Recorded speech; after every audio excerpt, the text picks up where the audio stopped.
الحمدللہ رب العالمین والصلاة والسلام علی سید الانبیاء والمرسلین وعلی آلہ وصحابہ اجمعین۔ نوائے حق چینل کے معزز ناظرین و سامعین کرام، آج کی گفتگو اس کا عنوان اور موضوع ہے سید الشہداء امام حسین پاک رضی اللہ تعالی عنہ کے سر انور کو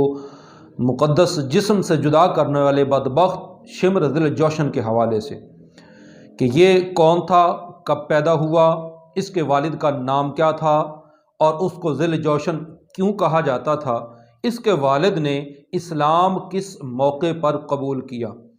جنگ صفین کے اندر حضرت مولا علی المرتضیٰ شیر خدا کرم اللہ تعالی وجہ الکریم کا ساتھ دینے والا یہ شمر ذی الجوشن میدان کربلا کے اندر سید الشہداء امام حسین رضی اللہ تعالیٰ عنہ کا اتنا مخالف کیوں ہوا کہ ان کے سر انور کو جسم پاک سے اس نے جدا کر دیا۔ اور پھر آخر پہ ہم سنیں گے کہ صحابہ کرام علیہم رضوان کی اولاد میں سے جن افراد نے امام حسین رضی اللہ تعالیٰ کی مخالفت کی، تو کیا وہ ان صحابہ کی تربیت ایسی تھی اپنی اولاد کو جس کی وجہ سے یہ سارا معاملہ ہوا۔ تو آئیے سب سے پہلے ہم اس کے نام کے حوالے سے سنتے ہیں۔ لغت کے ماہر علماء انہوں نے اس کا نام شمر بھی بیان کیا، مگر عوام الناس کے اندر شمر مشہور ہے۔ اس کے والد کا جو اصل نام تاریخ کے اندر بیان کیا گیا ہے وہ شرحبیل بن اعور کلبی ہے، قبیلہ کلب سے تعلق رکھتا تھا۔ اور اس کو ذی الجوشن کیوں کہا گیا، اس کی دو وجوہات بیان کی گئی ہیں۔ ایک تو یہ کہ وہ پہلا شخص تھا عرب کے اندر کہ جس نے لوہے کا لباس یعنی زرہ پہنی، تو اس وجہ سے بھی اس کو ذی الجوشن زرہ والا کہا جاتا ہے۔ اور دوسری وجہ جو بیان کی گئی کہ اس کا سینہ جو تھا وہ ابھرا ہوا تھا، باہر نکلا ہوا تھا، تو اس وجہ سے بھی اس کو ذی الجوشن کہا جاتا تھا۔ اسی طرح طبقات ابن سعد کی جلد 6 کے صفحہ نمبر 47 اور 48 پر یہ لکھا گیا ہے کہ شرحبیل بن عور یعنی ذی الجوشن جو ہے وہ فتح مکہ کے بعد مسلمان ہوا۔ ابن عساکر نے بھی اس بات کو بیان کیا ہے۔ تو یہ شمر الجوشن جو تھا جنگ صفین کے اندر حضرت سیدنا علی المرتضیٰ شیر خدا کرم اللہ تعالی وجہ الکریم کے ساتھ تھا،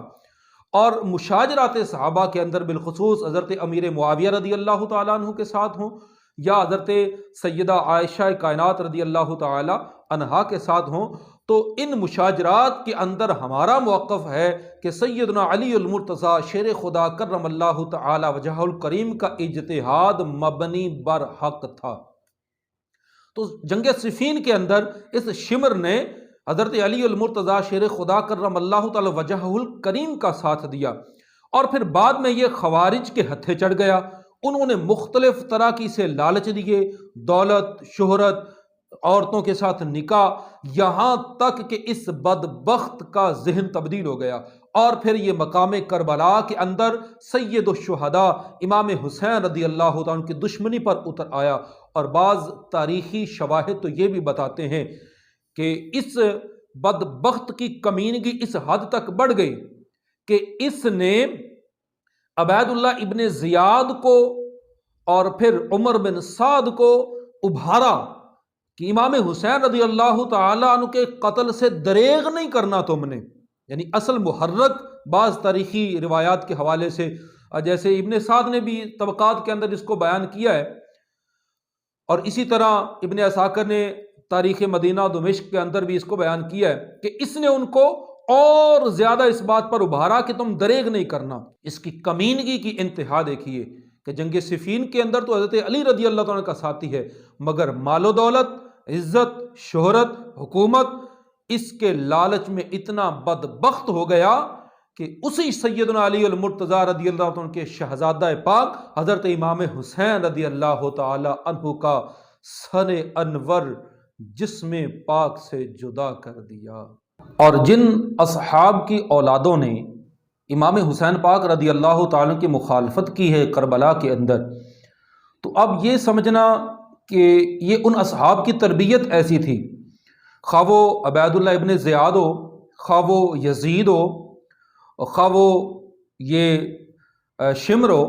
تو پھر اس حوالے سے ایک سوال ذہن کے اندر پیدا ہوتا ہے کہ حضرت آدم علیہ السلام